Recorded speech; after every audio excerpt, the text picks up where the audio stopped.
Please welcome Lisa Jackson.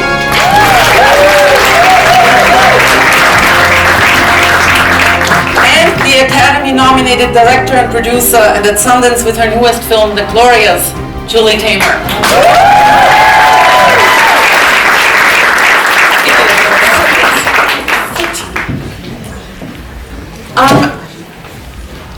We have been talking about the title of this panel for now, it's the third year in a row, Women Breaking Barriers. And I would like to know from each of you, when was the first time in your career where you felt you have broken through the glass ceiling, or as someone has called it recently, the cement ceiling? Oh, stop. Carrie's thinking. Well, I think with The Lion King 20 some odd years ago, I was the first woman to win a Tony for directing a musical on Broadway. People of color, people who like didn't typically get to come here 10, 15 years ago. Yeah, I guess I don't know, it's hard for me to not say Scandal, right, because there was so much attention when Scandal first premiered that there hadn't been a woman of color as the lead of a network drama in almost 40 years. That was like the first parenthetical title right? Of the, yes. I think it will be exciting when the only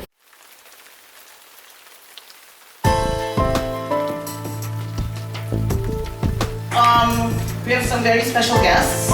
We'd like to call the reporters from Rappler. Ron Mutalao is here. Come on, Rappler. And Pia Renata. She just gave birth 3 weeks ago and she's here.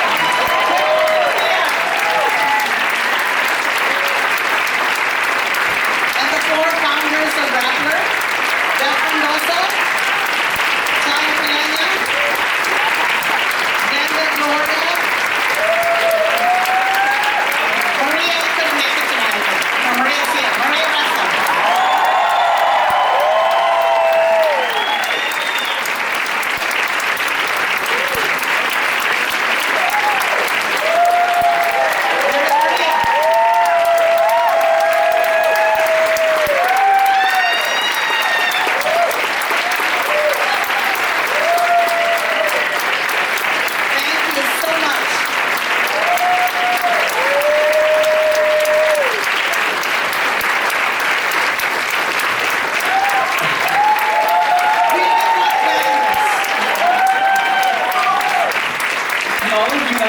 Step into the light a little bit more so you can be truly seen and appreciated.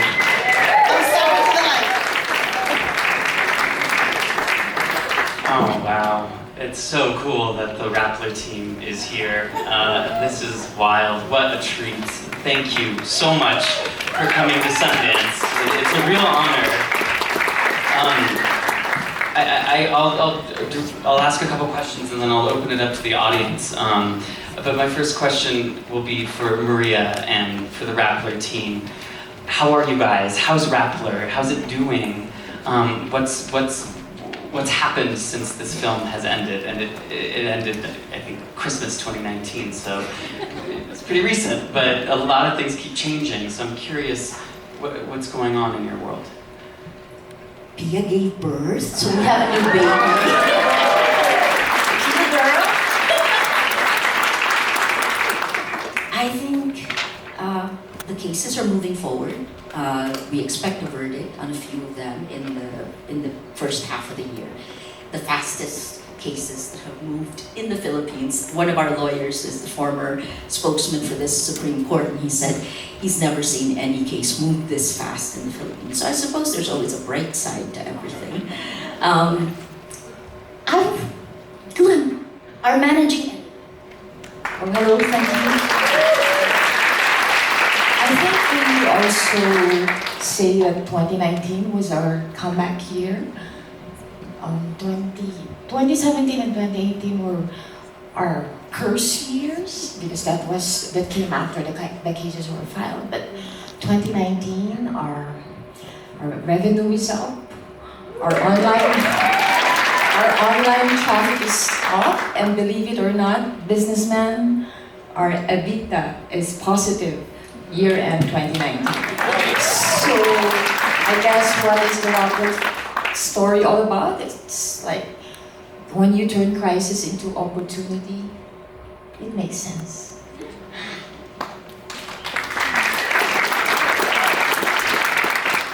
I think for us, it's been much better compared to the past year. So our story is also a story of survival.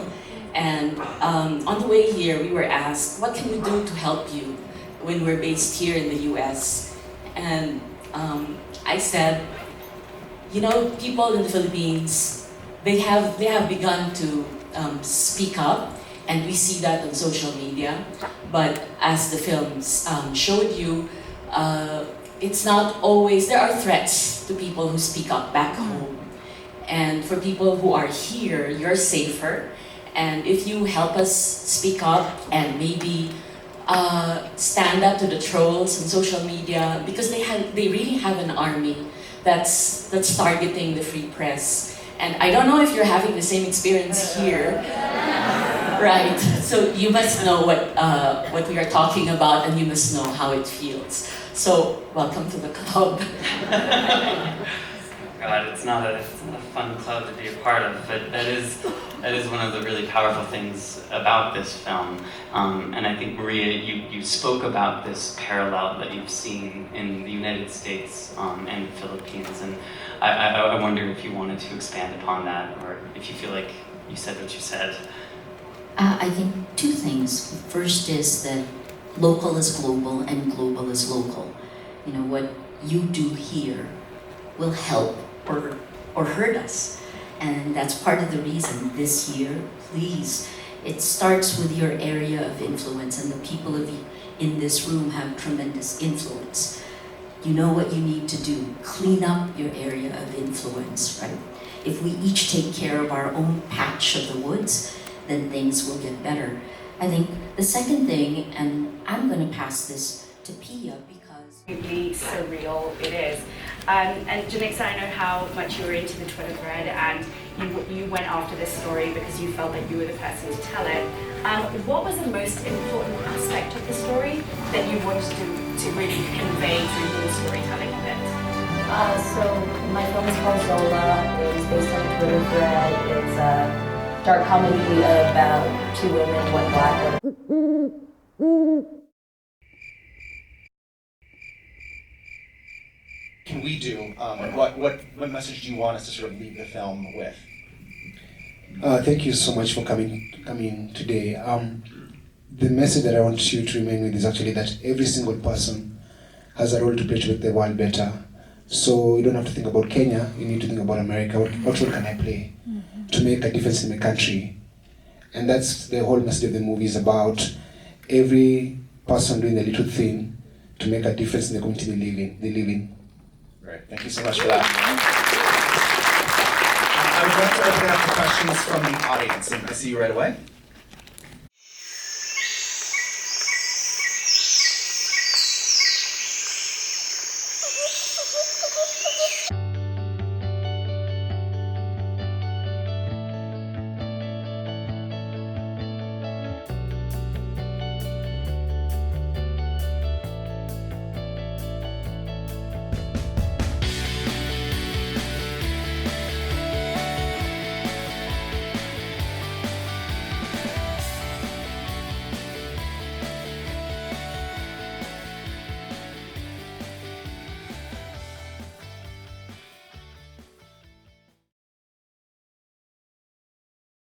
It's a coming of age story of three best friends, and in disenfranchised communities, more so in different than others, is that you can make a decision that at 13 that will change your life forever.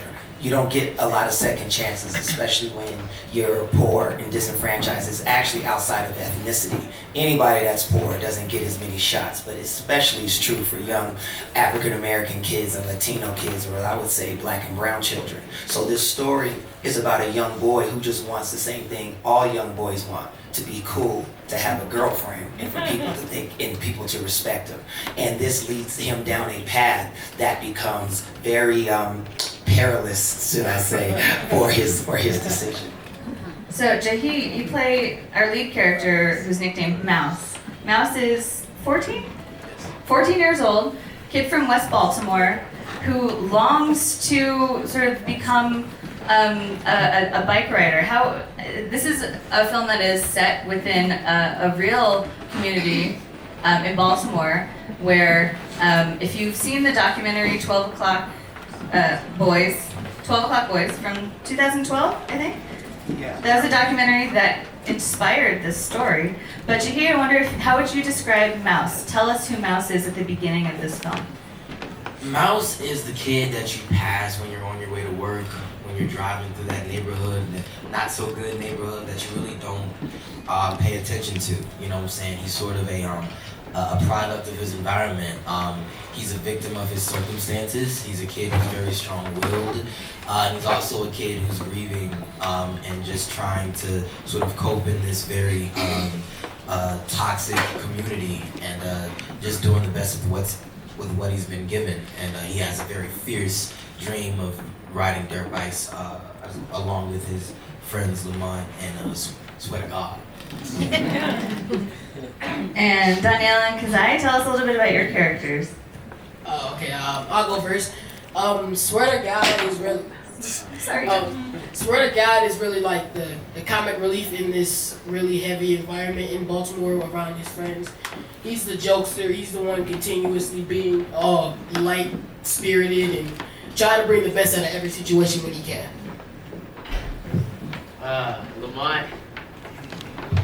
Lamont is the hard-headed one. He's the one who just wants to be down with the clique, make money, you know what I'm saying, gets his hair done, you know what I'm saying, be all flashy.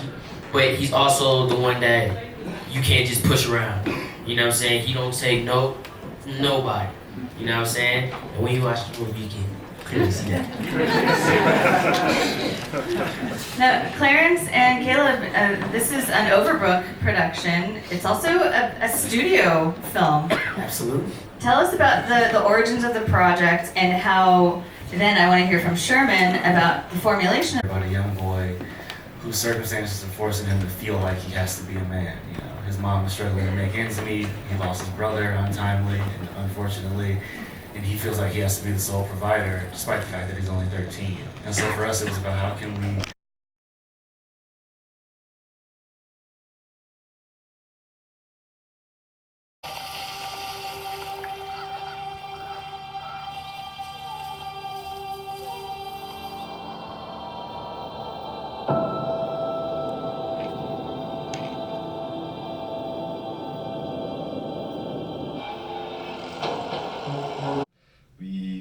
try to build this integration method specifically designed for the family, and we've involved educators and psychologists and medics and social workers and a lot of other organizations. And yeah, in order to finance this whole social work, we published, we built this multimedia project. It's a book, and there's this augmented reality app. It did great 2 years ago, and it was all over.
they're in Iraq. They can send anybody else. It doesn't